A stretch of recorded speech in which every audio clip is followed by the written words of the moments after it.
Bafoussam en état de siège, Atanga Nji Muselissa Chiroma, l'interview étouffée en plein air. Mes chers abonnés, mes chers frères et sœurs, tenez-vous bien, accrochez vos ceintures parce que ce que je vais vous raconter ressemble à une pièce de théâtre où les acteurs n'avaient même pas encore répété, mais le rideau est tombé brutalement. Imaginez un instant, une ville de Bafoussam tranquille, ses marchés en ébullition, ses mototaxis en klaxons incessants, ses vendeuses de beignets qui marchandent au carrefour. Et soudain, boum, symbole de collision. Une scène qui ressemble à un film de James Bond tourné version Cameroun original. Oui mes chers, une interview publique, en plein parking, préparée comme un événement populaire, avec micro, caméra, et un invité de taille, Issa Chiroma Bakary, ancien ministre, candidat déclaré à la présidentielle. Tout était prêt pour que la voix de l'homme résonne. Mais voilà, au Cameroun, dès qu'un candidat ouvre trop grand la bouche, le destin siffle hors jeu. Et dans ce cas précis, ce destin avait un nom, Atanga Nji et ses éléments. Les gars ont débarqué comme les gendarmes qui arrivent dans une beuverie de quartier à minuit, sans prévenir, sans sourire, avec le ton sec. Pas le temps des salutations. Leur mission ? Éteindre les micros, couper les caméras, et réduire au silence ce qui devait être une émission explosive. Une intimidation déguisée en contrôle administratif. Parce qu'officiellement, mes chers, on vous dira, le parking est en bordure de route, il faut autorisation préalable. Mais officieusement, nous savons tous que ce n'est pas la route qui posait problème. C'était la parole. La parole d'un homme qui, à quelques jours de l'élection, devenait soudain trop audible. Alors ne partez pas, car ce reportage va vous plonger dans un monde de complots et de secrets bien gardés. Chaque geste, chaque coupure de micro, chaque intimidation, c'est une pièce d'un puzzle qui dépasse largement le simple incident de Bafoussam. Ce n'est pas seulement un parking vide ou une interview annulée. C'est un symbole, celui d'un système qui a peur de sa propre ombre et qui panique dès que le peuple pourrait entendre une voix discordante. Avant de vous immerger dans ce mystère, prenez un instant, mes chers abonnés, pour aimer cette vidéo, de vous abonner, et surtout d'activer la cloche de notification. Parce qu'ici, sur Kame News, on ne vous sert pas les infos fades comme une bouillie sans sucre. Non. Ici, on vous livre la vérité bien pimentée, croustillante, avec des rebondissements qui sentent le vécu et qui piquent les yeux. Alors restez avec nous, parce que ce que vous allez entendre n'a rien de banal, c'est une affaire qui pourrait bien redéfinir tout ce que vous pensiez savoir de cette campagne présidentielle. Partie 1. Ce qui s'est passé. Mes chers abonnés de Kame News, imaginez un peu la scène. On est à Bafoussam, un 25 septembre, la ville bouillonne comme d'habitude, motos qui klaxonnent, vendeuses de beignets qui crient leur prix, enfants qui courent derrière les taxis. Et au milieu de ce décor, une radio locale, Tropical FM, veut faire son grand show. Pas dans un studio fermé, non. Ils veulent faire ça dehors, à l'air libre, au parking de leur immeuble, juste en bordure de route. Pourquoi ? Parce que, selon eux, il fallait plus d'espace.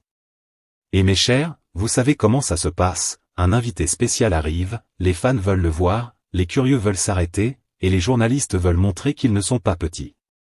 Bref, c'était une émission qui sentait déjà la poudre avant même de commencer. L'émission s'appelait « Sur la route d'Etoudi 2025 ». Rien que le titre, mes frères, ça sonne comme une provocation. Parce qu'au Cameroun, dire « Etoudi » en 2025, c'est toucher à la chaise royale même, là où les nerfs sont tendus et où chaque mot est scruté. Et qui était l'invité ? Issa Chiroma Bakary. Et mes chers, ce n'est pas n'importe quel citoyen. C'est un ancien ministre, un vieux renard de la politique, aujourd'hui candidat à la présidentielle du 12 octobre. Autrement dit, un homme qu'on ne veut pas voir trop parler librement, surtout pas sur une antenne qui atteint le peuple directement. Alors, le décor est planté, Tropical FM a sorti ses micros, placé ses caméras, les techniciens couraient de gauche à droite, Chiroma était déjà assis, prêt à déverser sa salive politique. Les auditeurs attendaient le générique, et c'est là que le film commence. Tout à coup, mes chers, débarquent les autorités administratives. Personne ne les avait invités, mais comme on dit chez nous, quand la chèvre broute trop près du champ du chef, le berger arrive toujours avec le fouet. Ils arrivent, droit dans leurs bottes, regard sévère, et posent la fameuse question, est-ce que vous avez une autorisation pour occuper cet espace public ? Vous voyez la scène ? Les journalistes transpirent, les techniciens regardent leurs câbles comme si les câbles allaient donner la réponse, et Chiroma, lui, reste assis avec son air de vieux combattant. On dirait un boxeur dans le ring, prêt à recevoir les coups. Et là, l'ordre tombe, emballez le matériel. C'est-à-dire qu'une émission attendue, qui devait éclairer le public, se transforme soudainement en déménagement improvisé. Les micros qui devaient porter la voix d'un candidat se taisent, les caméras s'éteignent, et les auditeurs qui attendaient dans leur salon se retrouvent avec un vide. Bref, une censure en direct, mais emballée dans le joli papier cadeau qu'on appelle « respect de la loi ». Maintenant, soyons clairs, l'explication officielle, c'est que le parking était en bordure de route, donc un espace public. Et comme il n'y avait pas d'autorisation préalable, paf, on coupe. Voilà le prétexte. Mais avouons-le, mes chers, est-ce que c'est vraiment le souci de circulation qui a poussé ces autorités à intervenir? Ou bien c'est la peur de la circulation des idées qui dérange? Parce que dans ce pays, un camion garé en double file au carrefour peut bloquer toute une avenue, personne ne dit rien. Mais dès qu'il s'agit d'une radio avec un candidat, subitement, les autorités deviennent plus rapides que les pompiers. Et l'histoire ne s'arrête pas là. Selon les témoins, Chiroma a dû quitter les lieux, presque comme un invité qu'on chasse d'un mariage avant le repas. Imaginez un peu, vous vous préparez pour parler au peuple, vous êtes coiffé, habillé, prêt, et soudain on vous dit « Non, monsieur, l'émission est finie avant même de commencer ». C'est comme si on vous sert l'assiette vide et qu'on vous demande de vous lever de table. Et ce qui rend la scène encore plus piquante, c'est que Chiroma est en pleine tournée dans la région de l'Ouest. Il enchaîne les visites, les rencontres, et récemment, il est même allé saluer le grand FO Jean Ramos Okudjou, doyen des chefs traditionnels bamileke. Autrement dit, il est dans une dynamique de visibilité, et chaque sortie compte. Donc couper son micro à ce moment précis, ce n'est pas un hasard, c'est un calcul. Résumons donc les faits, une émission prévue dehors, un candidat prêt à parler, une radio qui veut briller, des autorités qui débarquent, et au final, une scène digne d'un film comique, sauf que derrière la comédie, il y a une vraie tragédie politique. Parce que mes chers, au Cameroun, couper un micro, ce n'est pas juste couper le son. C'est couper une part de démocratie. Partie 2. Mes chers abonnés de Camenews, parlons vrai, au Cameroun, l'administration, c'est comme un éléphant assis sur une chaise en plastique. En théorie, elle est faite pour organiser, protéger, encadrer. Mais en pratique, parfois elle casse la chaise, et tout le monde se retrouve par terre. Quand les autorités débarquent à Bafoussam pour couper l'émission de Tropical FM, elles n'ont pas dit « Nous sommes envoyés par le pouvoir pour censurer Chiroma ». Non. Elles ont sorti la carte magique qu'on connaît tous, vous n'avez pas l'autorisation. Ah mes frères, ce mot-là, autorisation, c'est comme le piment dans la sauce gombo. Ça change tout le goût. Dans notre pays, même si tu veux organiser une réunion familiale dans le salon, il y aura toujours quelqu'un pour te demander « Est-ce que vous avez la décharge du sous-préfet ?» Vous riez, mais c'est la vérité même. Au Cameroun, on vit dans ce qu'on appelle la « République des tampons ». Si tu n'as pas le tampon officiel, même ton mariage coutumier peut être considéré illégal. Maintenant, regardons l'affaire Tropical FM. L'équipe voulait enregistrer dehors, au parking, pour avoir de l'espace. Rien de grave à première vue. Mais comme c'était en bordure de route, les autorités ont dit « Non, non, c'est un espace public, il faut l'autorisation ». Et c'est là où la satire s'installe, donc depuis quand, mes chers, on a besoin d'une autorisation pour respirer l'air public? Si on suit cette logique, bientôt, avant d'aller vendre le maïs rôti au carrefour, il faudra montrer un arrêté signé.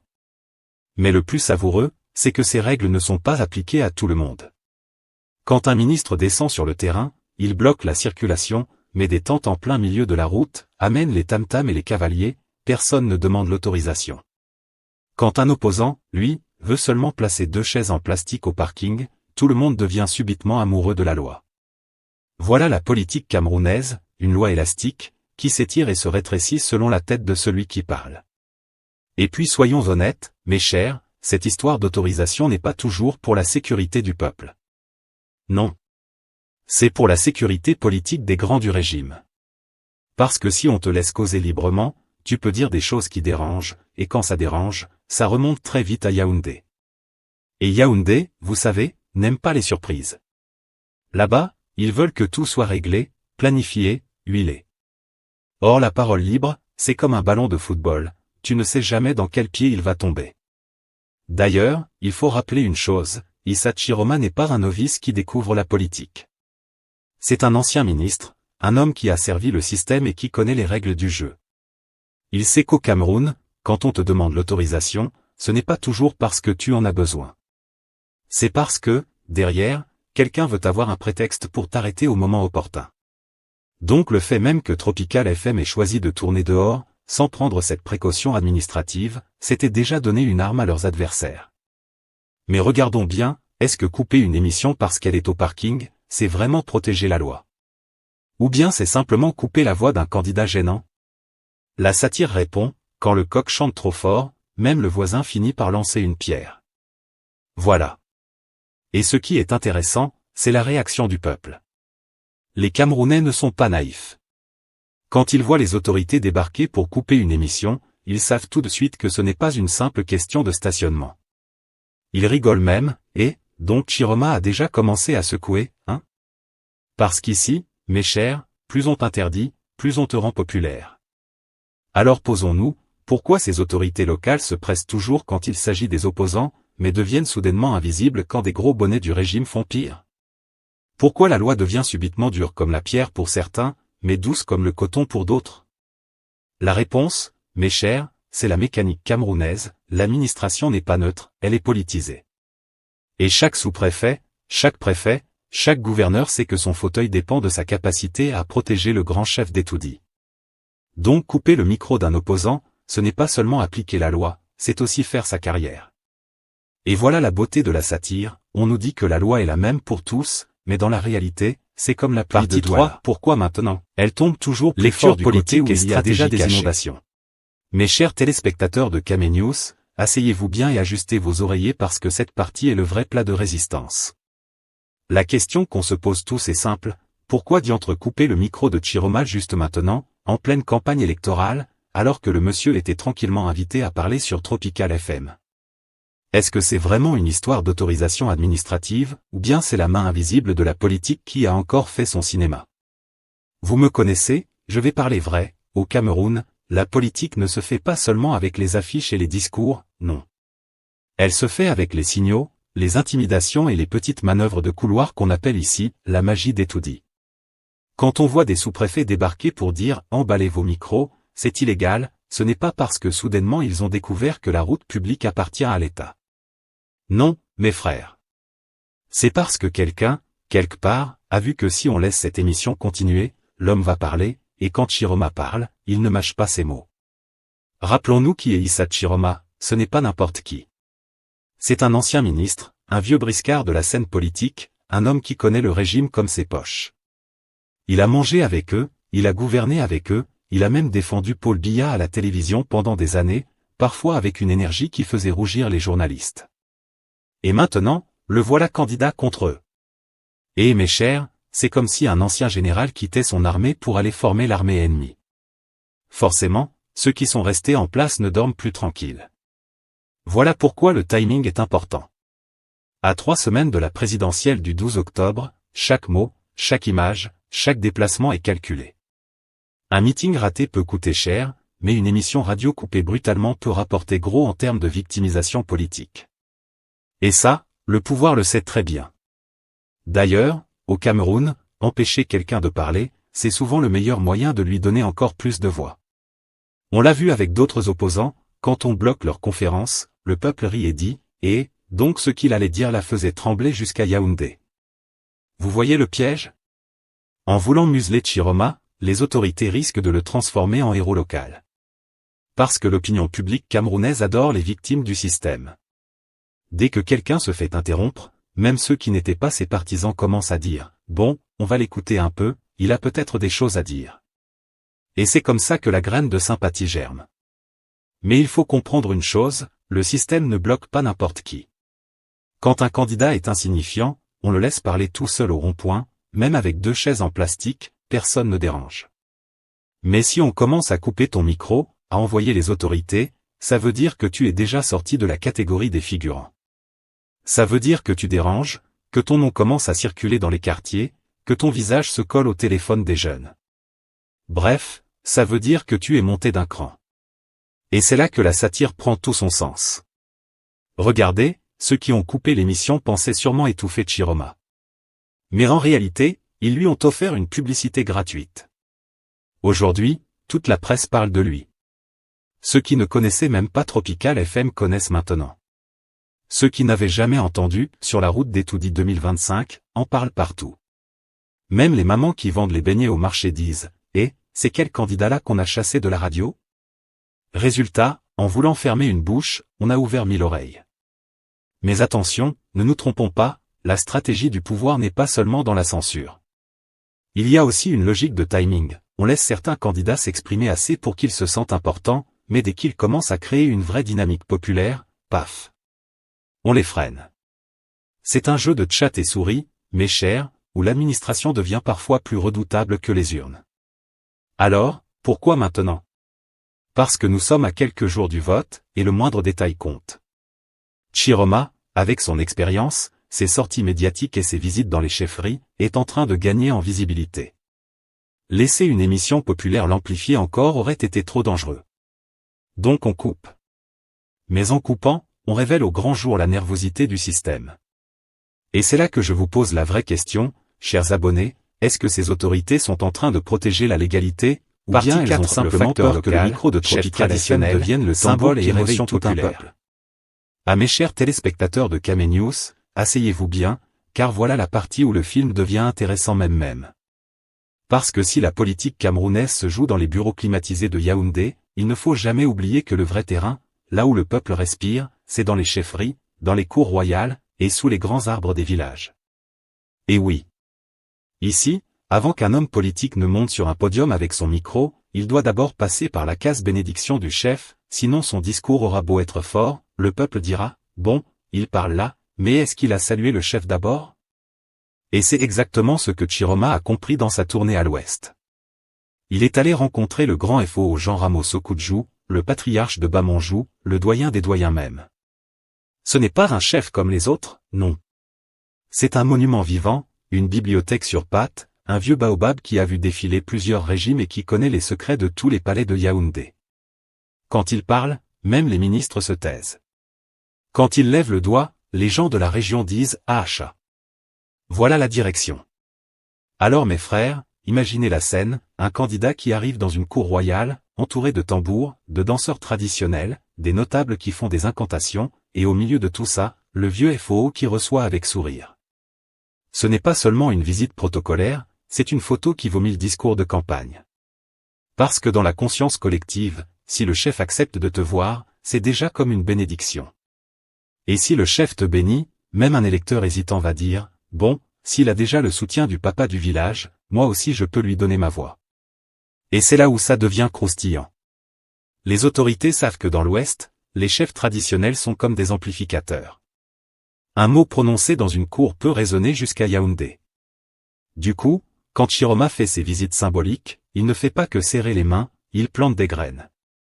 Et mes chers, une graine plantée dans le sol fertile Bamileke, avec la pluie de la campagne électorale, peut donner un arbre énorme, au point que même les éléphants du pouvoir commencent à sentir l'ombre qui les dérange. C'est pourquoi, mes amis, quand les autorités administratives viennent interrompre une émission radio au parking de Bafoussam, ce n'est pas seulement une histoire d'autorisation de tourner en plein air. Non. Derrière cette comédie administrative, il y a une peur que les images de Chiroma chez le chef, combinées avec sa voix diffusée en direct à la radio, créent une alchimie politique dangereuse. Parce que chez nous au Cameroun, ce n'est pas la télévision seule qui fait gagner les élections. Non. Ce sont les réseaux invisibles, les clins d'œil dans les cours royales, les bénédictions murmurées dans les rites, les « mon fils, va et réussi » prononcés par un patriarche respecté. Et puis soyons clairs, mes chers téléspectateurs, rencontrer Sokudjou, ce n'est pas comme aller boire du vin de raffia chez un chef de quartier. Non. Sokudjou est une légende vivante. C'est celui qui a osé dire publiquement, plusieurs fois, ces 4 vérités aux gouvernants de Yaoundé. C'est une voix qui dérange, mais que personne n'ose faire taire. Alors quand Chiroma va chez lui, il ne récolte pas seulement une bénédiction spirituelle, il envoie un message fort, moi aussi j'ai l'appui des sages. Moi aussi je marche avec l'histoire. Et voilà où la satire nous rattrape, nos dirigeants savent très bien l'importance symbolique des chefs, mais en même temps, ils les veulent silencieux, neutres, comme des statues de décoration. Or, dans la vraie vie, un chef qui garde le silence est un chef qui meurt politiquement. Parce que le peuple l'observe, si ton chef ne dit rien, c'est comme si tu n'avais pas de guide. Voilà pourquoi ces scènes de visite prennent un poids énorme. Et c'est ça que les autorités veulent contrôler. Parce qu'un peuple qui voit son chef applaudir un candidat, c'est un peuple qui commence à dire « peut-être que le vent a déjà tourné ». Alors mes chers, comprenez bien, la rencontre entre Chiroma et le FO Sokoudjou, combinée à l'interruption de son émission, ce n'est pas un hasard du calendrier. C'est comme deux pièces d'un même puzzle. La première pièce, le candidat prend de la légitimité traditionnelle. La deuxième pièce, l'État panique et coupe le micro.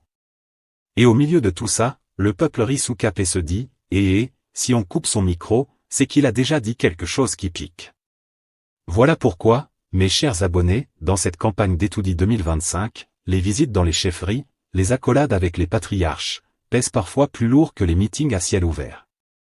Parce que chez nous, la politique n'est pas seulement une affaire de bulletins dans l'urne. C'est aussi une affaire de symboles, de bénédictions et de récits transmis de bouche à oreille. Et ça, aucune autorité administrative ne peut vraiment le contrôler. Conclusion, quelles conséquences et que faut-il observer? Nous voilà à la croisée des chemins, est-ce une application neutre de la loi ou une main politique qui coupe le micro? Quel que soit votre avis, deux choses sont sûres, la tension monte à l'approche du 12 octobre, et chaque interruption, chaque contrôle, nourrit une histoire que l'opinion publique se compte autour du feu. Vous, public de Kame News, est-ce que cet épisode vous inquiète, vous amuse, ou vous galvanise? Dites-le en commentaire, vos avis forment notre meilleur reportage. Si vous voulez qu'on suive cette histoire pas à pas, tournez, rencontre avec les chefs, décisions administratives, likez, partagez et abonnez-vous à Kame News. Nous continuerons d'aller sur le terrain, de vérifier, d'informer avec ce ton satirique à la camerounaise qui vous plaît, mais toujours dans le respect des règles du journalisme éthique. À très vite et n'oubliez pas, la parole est un droit, le silence imposé, lui, mérite qu'on s'interroge.